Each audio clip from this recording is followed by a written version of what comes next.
হৰ হৰ মহাদেৱ। নমস্কাৰ অসমবাসী ৰাইজ। তো কালি নিশাটো আমি এখন হোটেলতে কটাইছিলোঁ। তো এতিয়া যিহেতু ৰাতিপুৱালে তো ব'লক 6:30 হৈছে আৰু যিহেতু বাবাৰগুৰিলৈ যাব লাগিব, তো জাৰ্ণিটো আকৌ আৰম্ভ কৰোঁ। তো গৈ থাকোঁ ব'লক। হোটেলতে ব্ৰেকফাষ্ট কৰিব দিব, তো ব'লক ব্ৰেকফাষ্টটো চাই ল'ব। চাই পেলাই এনেকৈ বস্তুখিনি চাংকলত বান্ধিম আৰু তাৰপিছতে ৰাইডটো ষ্টাৰ্ট কৰিম। তো ব'লক গৈ থাকোঁ। তো গাইস আসলো রাস্তায় খানা খালো তো দোকান দোকান নিয়ে হচ্ছে 2 কিলোমিটার 500 টাকা নাও করে বহুত ধর তো ভিডিও করে তো খানা খানা পড়ে যায় তো এটা কেন খালো তো সেখানে যায় কোচিলি তো না রে কাটি লোক বলেছে তো ভিডিও মানসা করে আছে তো তোকে আসা বুঝাই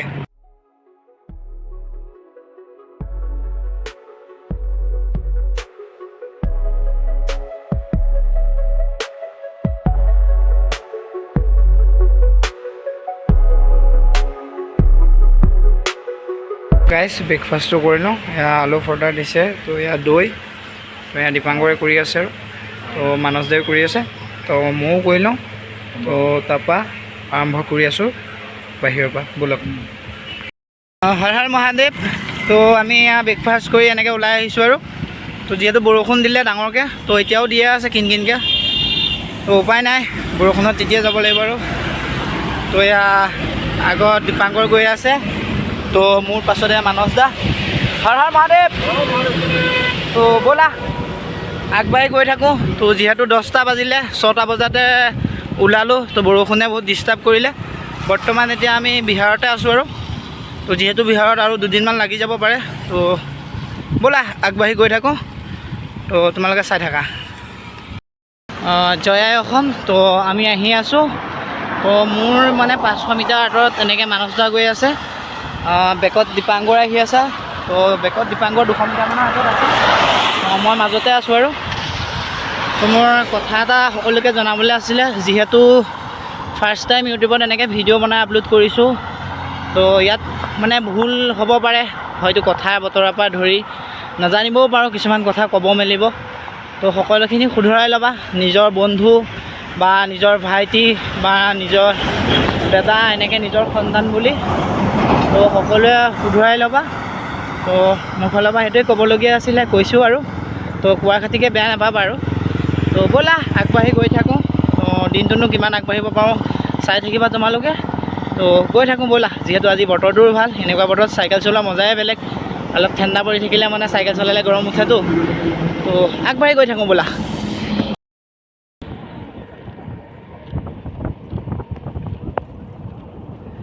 তো গাইজ মানস দা মই আহি আছোঁ। যিহেতু ভাল লাগিছে, মুকলি, ইটো চাইডে ট্ৰেইনৰ চিৰি আছে, এফালেদি ট্ৰেইন আহে আৰু যিহেতু বিহাৰ মাজভাগ, তো আজি বিহাৰত 2দিন এবেলা লাগিছে, মানে সম্পূৰ্ণ 2দিন এবেলা হ'ব, যিহেতু ৰাতিও আজি বিহাৰতে কটাব লাগিব। তো আৰু 2দিন এবেলাৰ পাছতহে আমি বিহাৰৰ পৰা ওলাব পাৰিম। তো তাৰপাছতে উত্তৰাখণ্ড পাম আৰু উত্তৰাখণ্ড নহয়, তাৰপাছত ইউ পি পাম, চৰি ইউ পি পাম। ইউ পিত লাগিব চাগে 4-3 দিনমান। তো তাৰপাছত আকৌ ইউ কে, তাতো লাগিব 4-3 দিনমান। তো ফাইনেলি তাৰ পাছতহে আৰু কেদাৰনাথ বাবাক দৰ্শন পাম। তো ফাইনেলি গৈ থাকোঁ ব'লা। জয় শ্ৰী কেদাৰ মানস দা। তো ব'লা গাইজ গৈ থাকোঁ। আমি আহি আছোঁ। তো দেখিছে ইয়াৰ চাইডেদি ট্ৰেইন গৈ আছে, চাইডেদি এনেকৈ ট্ৰেইন গৈ আছে। তো আমি এনেকৈ আহি আছোঁ আৰু তো বিহাৰতে আছোঁ বাৰু। দীপাংকৰ আহি আছে, মানস দা আগত গৈ আছে। তো ব'লা আগবাঢ়ি গৈ থাকোঁ। তো গাইজ ফাইনেলি আহি এখন ডাঙৰ দলং পালোঁ। তো চাইডতে নৈখন তলত, তো এইখনো বহুত ডাঙৰ। তো ইয়াৰ বিষয়ে গুগলত চাৰ্চ কৰিলোঁ, তো গুগলে ক'লে তো নৈখন এনেকৈ হিমালয় পৰ্বত হৈ মানে বিহাৰৰ মাজমজিয়া ভীমনগৰ হৈ বৈ গৈছে। তো নদীখনৰ নাম হৈছে কাশী নৈ। তো ইয়াৰ বিহাৰী মানুহসকলে বহুতো মানে ভগৱান স্বৰূপ হিচাপে মানে। তো ব'লা গাইজ আগবাঢ়ি গৈ থাকোঁ। তো সকলোৱে ভিডিঅ'টো চাই থাকা। তো গাইজ ফাইনেলি ভোক লাগিছে। তো যিহেতু ৰুমৰ পৰা 6টা বজাতে ওলাইছিলোঁ, তো 6টা বজাত এনেকৈ ৰুমৰ পৰা ওলাই মানে ৰুমৰ কাৰ্ড চাৰ্ড এনেকৈ দি মেলি তাতে হোটেলতে আৰু মানে আমি ব্ৰেকফাষ্ট কৰিছিলোঁ, আলু পৰঠা এনেকৈ দেখাইছিলোঁ ভিডিঅ'ত। তো যিহেতু ভোক লাগিছে, তো কিবা এটা খাই লওঁ, মানে ভাতেকে খাম আৰু। তো হোটেলখন এইখনেই ভাল লাগিছে, চাফ চিকুণ আছে বাৰু দেই, ভাল লাগে এনেকৈ চাফ চিকুণ হৈ থাকিলে। তো এয়া মানস দা, তো কিনো থালিখন দেখাই দিয়ে তো আপোনালোকক দেখাই আছোঁ, চাই থাকিব। তো গাইজ থালিখন দেখাম বুলি আকৌ ভিডিঅ'টোত কৈছিলোঁ। তো এইখন থালি, তো এয়া দাইল, আলু চব্জি, তো এয়া এনেকৈ ৰঙালাও চঙলাও এনেকৈ আছে আৰু কিবা কিবি নাজানো। তো পাপৰ দিছে এখন, পিঁয়াজ। তো এয়া দীপাংকৰ খাবলৈ লৈছে, ভোক লাগিছে যিহেতু। মানস দাই খায়ো আছে, কথাও পাতি আছে। আজি ক'ত থাকিম তাৰ মানে সুধি আছে জেগাখনৰ নামটো। তো গাইজ ব'লা ময়ো খাই লওঁ, খাই লৈ ৰাস্তাত আকৌ আৰম্ভ কৰি আছোঁ। তো সকলোৱে চাই থাকিবা। তো গাইজ ৰাতিপুৱা বহুত বৰষুণ দিলে, এতিয়া এনেকুৱাই গৰম মাৰিছে মানে আপোনাৰ চাইকেল চলাবলৈ বহুত দিগদাৰ হৈ গৈছে। তো অলপ ৰৈ দিছোঁ অকণমানি দলংখনৰ ওপৰতে। তো যিহেতু চবফালে মানে বানপানী হৈ আছে। বৰ্তমান মই বিহাৰতে, তো বিহাৰতো এয়া বানপানী হৈ আছে চব। তো বতাহ অলপ মাৰি আছে। তো এনেকৈ অকণমানি দলংখনৰ ওপৰতে এনেকৈ ৰৈছোঁ অলপ। তো ব'লক আগবাঢ়ি গৈ থাকোঁ, তো আপোনালোকে উপভোগ কৰি থাকক। তো যাই থাকোঁ ব'লক। তো গাইজ বহুত গৰম এতিয়া বৰ্তমান, আমি বিহাৰতে আছোঁ। তো গৰমৰ বিনিময়ত মই এখন হোটেলত সোমাইছোঁ। তো এয়া পানী পৰি থকা দেখিছে। তো এয়া পানীৰে মই মুখ হাত তেনেকৈ ধুলোঁ, ধুই হোটেলখনৰ ভিতৰত সোমালোঁ। তো সোমাই এইকণতে এনেকৈ বহিলোঁ আৰু চাহ খালোঁ। এয়া গিলাচটো টেবুলতে আছে, মানে এইখনতে আছে। তো এইজন দাদাজন তো চাহৰ খৰচটো এওঁ দিছে। তো বিহাৰৰে হয় এফাই দেই, নাজানো তেওঁৰ ঘৰ ক'ত বা নামটো কি সুধিম। তো আপোনালোকে শুনকচোন নামটো কি। তো তেওঁ আৰু এটা কাম কৰিছে, তেওঁ মন্দিৰৰ এটা মানে দক্ষিণা দিছে, যিহেতু মন্দিৰত দিবলৈ। তো মহাদেৱৰ ভক্তই হয় তেওঁ। তো তেওঁৰ নামটো সুধিম। তো নামটো সুধোচোন ৰ'ব। भाईजी आपका नाम क्या है? छोटू तिवारी। आप कहाँ का हो? बिहार। इस जगह का नाम क्या है? फुलपरास। ফুলপৰাছ। মই বৰ্তমান এতিয়া ফুলপৰাজত আছোঁ গাইজ। তো ব'লা ওলাই গৈ থাকোঁ। তো যিহেতু 4টা বাজিবলৈ আৰু 15 মিনিটমান আছে, তো গৈ থাকোঁ ব'লা। তো গাইজ বেলিটো চাওক না, ইমান গৰম। তো ফাইনেলি হোটেলৰ পৰা আমি ওলাই আহিছোঁ আৰু দীপাংকৰ আগত গৈ গছৰ তলত ৰৈ আছোঁ বুলি কৈছে। তো তাক লগ কৰিবগৈ লাগিব মই। মানস দাও একেই, মানস দা খালি দীপাংকতকৈ 500 মিটাৰমান আঁতৰত আছে আৰু। তো মানস দাকো লগ কৰিমগৈ। তো গৈ থাকোঁ ব'লা লাহে লাহে।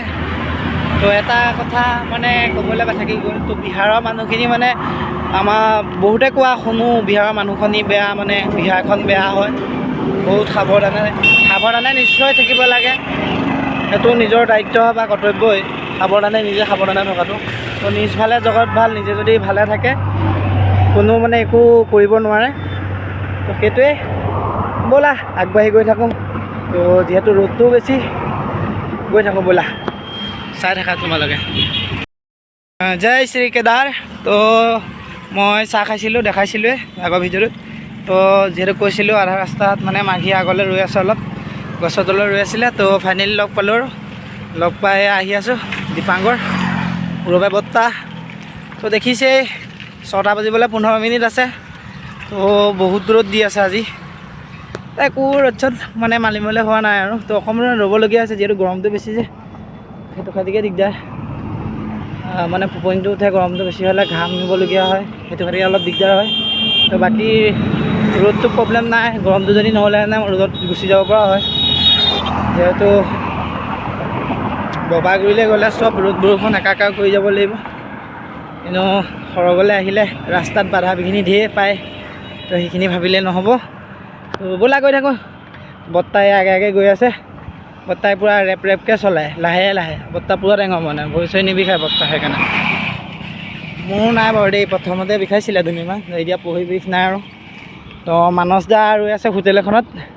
তো যিহেতু মানে হোটেলখনলৈ আৰু 4 কিলোমিটাৰ আছে, সন্ধিয়া হ'ব আৰু বেলি তেওঁ বুলি ওপৰতে আছে। তো ব'লা আগবাঢ়ি গৈ থাকোঁ, চাই থাকা তোমালোকে। তো গাইজ মানস দা এনেকৈ আগত গৈ পেলাই আপোনাৰ মানে ৰুমৰ ব্যৱস্থা কৰি আছে। তো এয়া দীপাংকৰ মানস দালে ফোন কৰি সুধিব কৈছে, মানে আপোনাৰ ফোন কৰিব এবাৰ কৰিলে, তাৰপাছত কাট খাই গ'ল, নেটৱৰ্কটো ভালকৈ নাই পোৱা। তো আকৌ কৰিব। তো এনেকৈ কোৱা শুনিলোঁ। তো আৰু মানে 3 কিলোমিটাৰ 4.5 কিলোমিটাৰমান হ'ব। তো তাৰপৰা আকৌ 2 কিলোমিটাৰমান এনেকৈ সোমাব লাগিব বুলি কৈছে। তো ব'লক গৈ থাকক, আপোনালোকে চাই থাকক।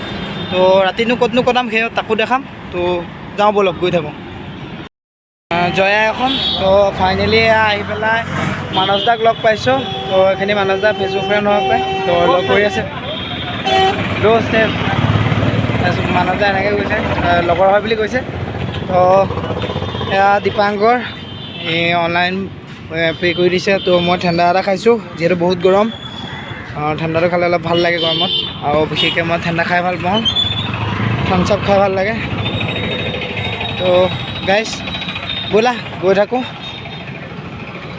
তো চাই থাকা তোমালোকে তো ফাইনেলি আগৰ ভিডিঅ'টোত দেখাইছিলোঁ মানস দা আগত আহি ৰৈ আছিলে মানস দাক লগ কৰিলোঁ তো মাঘিয়ে মই এনেকৈ ঠাণ্ডা এটা খালোঁ তো বৰ্তমান এতিয়া ৰুমলৈ গৈ আছোঁ তো ব'লক যিহেতু আজি গৰম বেছি ৰাতিটো অলপ সোনকালে সামৰিছোঁ তো ৰাতিপুৱা 6টা বজাতে ওলাইছিলোঁ বৰষুণে প্ৰব্লেম দিলে আগবেলা তো পাছবেলা অলপ গৰমে আজি যিহেতু চাইকেলো বেয়া হ'ল টাইমটো অলপ মানে লষ্ট হ'ল নহ'বা 100 মাৰিলোঁ হয় আৰু যিহেতু গৰম বেছি মানে চাইকেল মাৰিবলৈ মন যোৱা নাই তো ব'লক আগবাঢ়ি গৈ থাকোঁ কোনটো ৰুমত থাকিম তো কি খাম আপোনালোকক নিশ্চয় দেখাই থাকিম তো ছাপোৰ্ট কৰি গৈ থাকিব চাই থাকিব তো ব'লক গৈ থাকোঁ তো গাইজ ৰাস্তাত এনেকৈ মানস দাক লগ কৰি আহিলোঁ আহি পেলাই এনেকৈ বিবাহ ভৱন এটা পালোঁ তো আজি বিবাহ ভৱনটোতে থাকিম তো এইটোৱে আমাৰ ৰুমটো তো এইকেইজন আমাৰ আজি দিনটো মানে ৰাতিটো খাতিকে বন্ধু হয় तो आपका नाम बोलिए ना अभिषेक सिंह नाम हुआ तो आपका भी बोलिए यही का हो हमारा घर यही है जी घर में हाँ तो एवलोके बिहार जिलेपी মানে চকচোন কিমান ডাঙৰ তো খাবলৈ লৈ আহিছে তো ইয়াত দীপাংগৰ আমাৰ খাই আছে বাকী জিলেপিটো চক নাই কিমান ডাঙৰ তো ফাইনেলি ৰুম পাইছোঁ আৰু তো ৰাতিকেনো কি খাম তো নিশ্চয় তোমালোকক দেখাই আছোঁ তো গাইজ এতিয়া ইমানতে ৰাখিছোঁ তো অলপ জীয়াই লওঁ তো গা পা ধুই মেলি মানে আজৰি হৈ আহিছোঁ আৰু তো অলপ ফেনৰ তলত ৰেষ্ট লওঁ তো ৰাতিকে আকৌ নেক্সট ভিডিঅ' দেখাই আছোঁ ফাইনেলি যিহেতু ভোক লাগিছে 9:30 হ'ল তো ভাতটো খাই লওঁ তো আগতীয়াকৈ মানে যোনটো ভিডিঅ'ত দেখাইছিলোঁ তো ল'ৰাকেইজন তো সেইকেইজনে এনেকৈ যোগাৰ কৰি দিছে এয়া আমাৰ দীপাংকৰ খাবলৈ লৈছে এয়া মানস দা খায়ে দিলে আৰু তো ভাত থকা যোনখিনি আছে মানে বল্ডিঙত তো এনেকৈ অলপ বাকী উলিয়ালোঁ বাকী থকাখিনি যোনখিনি মানে পেলাব হাক দিয়া কাৰণটো এটাই যিহেতু মানস দা ভাত বহুত খায় তো সেইবাবত শকত তো আমি দুটা ক্ষীণ আৰু কি কৰিব উপায় নাই তো এয়া অসম্বাদ জলকীয়া লৈ আহিছোঁ তো মই নাই অনা দীপাংকৰ লৈ আহিছোঁ ওৰৰ পৰা বত্তা তো তিনিজনে জলকীয়া খাওঁ তো ব'লক গাইজ ভাতকেইটা খাই লওঁ তো হৰ হৰ মহাদেৱ তো গাইজ আগৰ ভিডিঅ'টো ভাত খোৱা দেখাইছিলোঁৱে তো মানে অন্য একো নাই মই ঘৰত থাকিলেও ৰুমত থাকিলেও এনেকৈ খালী গাড়ীয়ে থাকোঁ তো যিহেতু মোৰ তেজটো অলপ মানে উতলি থাকে গৰম হয় তো মানে অলপ চলপ এনেকৈ ধেমালি কৰিব লাগে তো যি টি অলপ কৰি মানুহ ফূৰ্তিত থাকিব লাগে যিহেতু জীৱনটো দুদিনীয়া তো কোনেও লগত একো নিনিয়ে চব ইয়াতে এয়া বস্তু এৰি থৈ যাব লাগিব তো আহোঁতেও খালী হাত যাওঁতেও খালী হাত আহোঁতেও নাঙত যাওঁতেও নাঙত তো সকলো তেনেকৈয়ে যাব লাগিব তো বাদ দিয়া এইখিনি তো ময়ো শুওঁ আৰু যিটোৱে আমাৰ দীপাংকৰ মানে বত্তা শুই আছে তো বত্তা এটা বেয়া নিয়ম আছে মানে কি তেওঁ ফেনো লগাই লয় কি ভাল পায় নাজানো ময়ো ভাল পাওঁ খালি মানে এনেকৈ ভাল নালাগে কাপোৰ চাপোৰ পিন্ধি থাকিলে ভাল লাগে আৰু অলপ বতৰটো ঠাণ্ডা হ'লে ভাল লাগে তো এওঁ এনেকৈ মানে কি হয় ফেনখনো লগাব কাপোৰো পিন্ধি থাকিব তো ব্লেংকেট এখনো গাত লৈ ল'ব এই মোৰ কেলা গৰমখনত তো সি কেনেকৈ শুৱে নাজানো আৰু তো শুইছে শুৱকচোন দিয়ক যিহেতু চাইকেল চলোৱাৰ পিছত ভাগৰ লাগে ভাতকেইটা খোৱাৰ পাছত মানে বেছি ভাগৰ লাগিছে তাৰ মানে অলপ গেছৰ প্ৰব্লেমো হৈ আছে তো যিহেতু আজি তাৰ অলপ কষ্ট হ'ল চাইকেলখন এনেকৈ বেয়া হ'ল ৰাস্তাতে তো চাইকেলখন ভাল কৰিবলগীয়া হ'ল তো guys good night love you all তো মোৰ এটা অনুৰোধ তো যিসকলে মানে ইউটিউব চেনেলটো নতুনকৈ আহিছা তেওঁলোকে ইউটিউব চেনেলটো ছাবস্ক্ৰাইব কৰি ল'বা আৰু কমেণ্ট কৰিবা শ্বেয়াৰ কৰিবা লাইক কৰিবা তো good night all love you তো শুভৰাত্ৰি কাইলৈ লগ পোৱা প্ৰতিশ্ৰুতিয়ে আজিলৈ বাই বাই